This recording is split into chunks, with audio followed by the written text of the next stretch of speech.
Introduce yourself. Hello, my name is Shindo L, and I do a manga. What kind of manga? What kind of manga? Yeah, there we go. There we go. There we go. That's what's up. Let's go.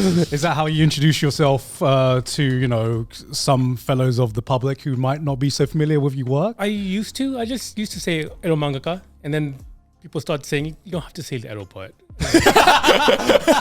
Mangaka was fine. Manga's fine. So like, okay, manga. What do you say when they ask, what kind of series do you draw? Oh, I haven't heard of you. I haven't heard of you yet. Oh, then I go, ero manga. Okay. Do they normally just stop there? They're like, oh, I kind of get it. I'm not going to push too much on this. Some people do. Some people No are way, curious. wow. Yeah. It's like the same. It's like, like porn directors who are just like, I'm a porn director. You could have just said I director. mean, Yeah, you could have just said you made movies. It's fine.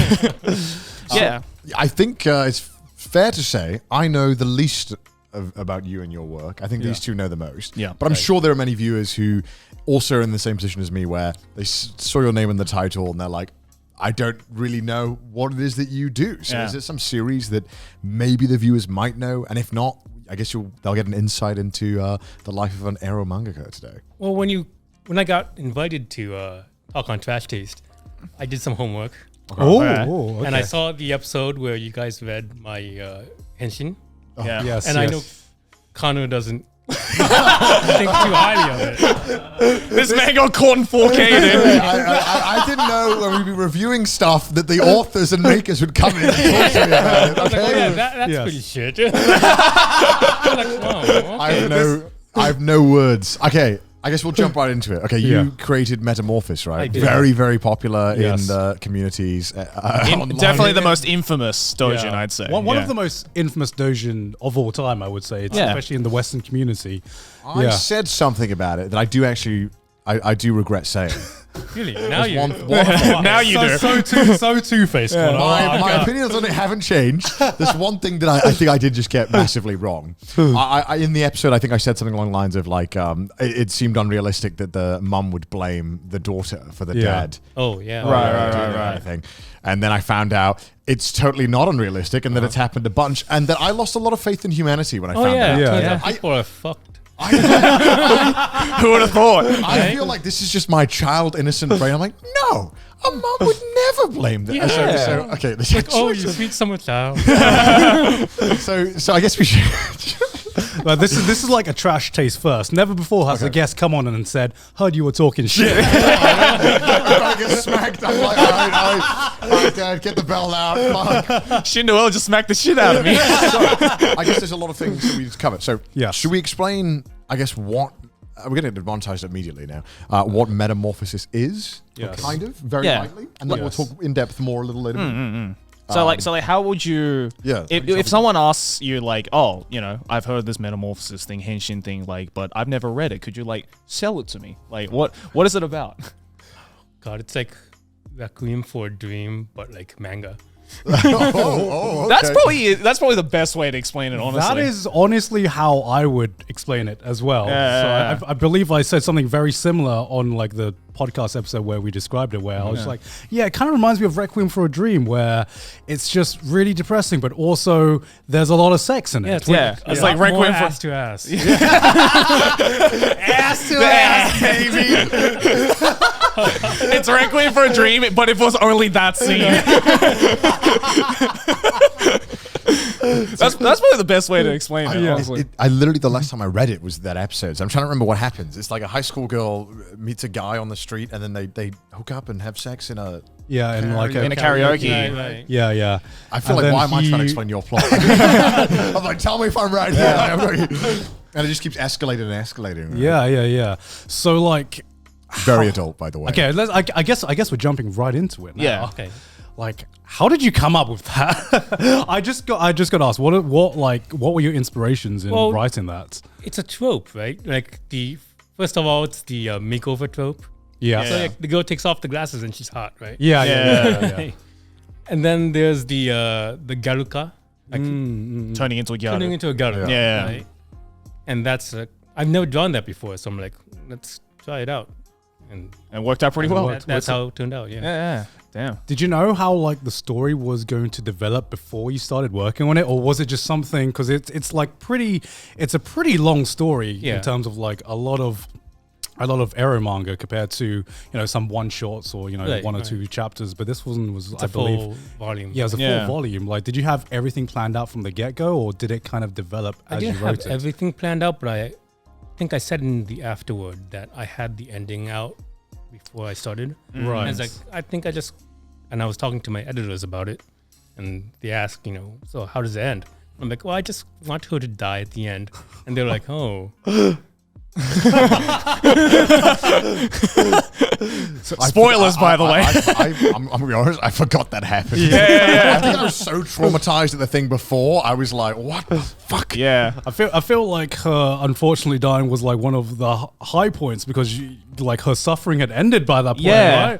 right? And that's like, did you always know you wanted it to be that depressing, or like? I mean, like, I wanted it to be more depressing, but my editor was like, You want it to be you have to put like a little bit of levity in it. I'm like, How? alright. Wait, hold on. What did you have to cut that would have made it more depressing? Like, well, I couldn't put as many like drug scenes as I wanted to. Right. Right. Because like in the magazine, because it gets published in a monthly magazine, Right. Yeah. right. and in the magazine they had to like cover up all the drug bits. Oh, So like a syringe had to be like had a blur on it. Oh, Oh, wow. okay. You know, So which stuff would have like been that. all Yeah, like it's like, little you know, like blurs. I had the whole like, you know, like cooking up the cooking up the drugs. Yeah. Yeah. And they're like, you can't do that. Oh damn. Because like the cops are already kind of tough on ero manga, Yeah. and they don't want like, you know, more pressure. Right. Yeah, Makes yeah, sense. All right. Because it was certainly rare to see like drug use in just like even ero manga or Right, just like right. manga in general, and it was such a heavy theme, which I think is like super rare to see, you know, in any kind of media that comes out from Japan. Like, I think in seinen manga you see some drug use. Yeah. Like Ushijima-kun or something. Yeah. But in hentai it's mostly like, I don't know what it is. It's right now it's like It's like aphrodisiacs. and stuff like aphrodisiacs that. or like, you know, hypnosis apps and stuff like that. Yeah. Yeah, the smartphone app. Yeah, The smartphone app, yeah. You are now horny. Yeah. See, because I didn't know anything about you. The only work I'd read was Metamorphosis, and I guess I didn't know when they were like, "Oh, Shindo L's coming on." I'm like, "Oh, does Shindo L speak English?" I didn't even know, right? I didn't know anything. I guess when you made Metamorphosis, do you find that your experiences from like because you were raised in the US, right? Yeah. Does that have a lot of effect on how you write manga, or is it still very like Japanese? I don't know. I think because I've been told that it's not Japanese. Right. Like my storytelling, but like Right. I tried to make it Japanese, Yeah. Yeah. and I don't know if my experiences in New York really helped me. Yeah. Like, I'm sure you've seen a lot of fucked up stuff in seen New a lot- York. I mean, right? Yeah. I've seen a lot of fucked up shit, but like, you know, I try not to like directly put that into Yeah. my storytelling. 'cause Yeah. It would kind of be like alien to most Japanese readers. I'm just projecting all the Florida Man stuff I've seen. I'm like, you've seen a Florida Man thing, right? That's got to be in one of them. I mean, I'm sure that's also the case, considering that I think like for a lot of Japanese people, New York is kind of like seen in this like glory light type of Oh, like, yeah. you know, like Yeah, yeah. New York, wow, you know, like It's how, either like a glitzy New York or like 80s New York where it's like you get Yeah. stabbed and like, you know, yeah, and no one gives a shit. yeah, exactly. Oh my god, just Metamorphosis, man. Oh, did you expect it to be as like big? And, I didn't expect it to be like so memey. Yeah, right. know? Yeah. Because Yeah. I knew of the image of her wearing Right. the Yeah. glasses. Yeah. 'Cause Yeah. As an anime fan, there's some images that are like almost iconic. Yeah. Yeah. And one of them is the girl with the glasses. Right, And then you're yeah. like, oh, if you know, you know. you Yeah, know? yeah. And, oh my god. Yeah, did you like when you released it? Was it something that immediately got like picked up by the community, or was it something that you released and you had the usual reaction, and then over time it just blew up in popularity? I think it was an overtime thing because like when it was in the magazines, it was because the editors didn't want it to put it up front because it's kind of like shady. yeah. So it was always at the back. Oh. Damn.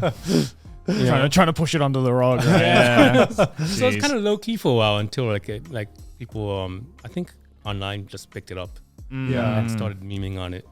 Yeah, because I remember when I interviewed you like 3 or 4 years ago, I asked like if you know like the memes, and you were Right. like, "Oh yeah, I'm very I've up to seen date on the memes. memes." Yeah, because it's just like I don't know. Like, do you think like the memes like kind of I don't know take away from like the message that you were like trying to portray in Metamorphosis, or do you think just kind of just like no, I enjoy the memes, it's whatever. The meme's fine. I mean, I don't really I don't think about putting out a message when I make a story. Right. You know, Just but something you want to talk about or right. write yeah. about. I mean, like, I just wanted to make it entertaining first and foremost. Yeah. But I think I a don't lot know of if I felt entertained. I felt something. Well, you know, podcast is entertaining.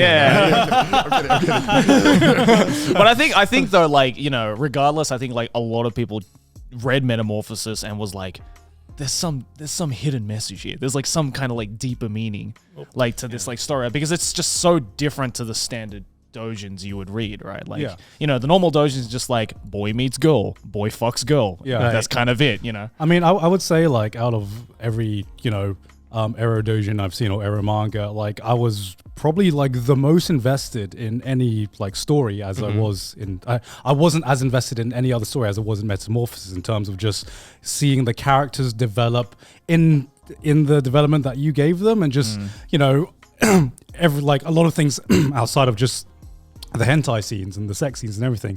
I was properly invested in the characters and the ending, and that also made me even more invested in the ero scenes as well. And I thought that was like fantastic, you know. I don't know how much of it was planned on your ends, but it was it was absolutely incredible. Well, as long as there's like a seed of a story in there, I think people will pick up on it. Yeah. Because like, you know, a lot of hentai, I think, especially since maybe early 2000s, they've been streamlining it to make it more like I don't know, fappable.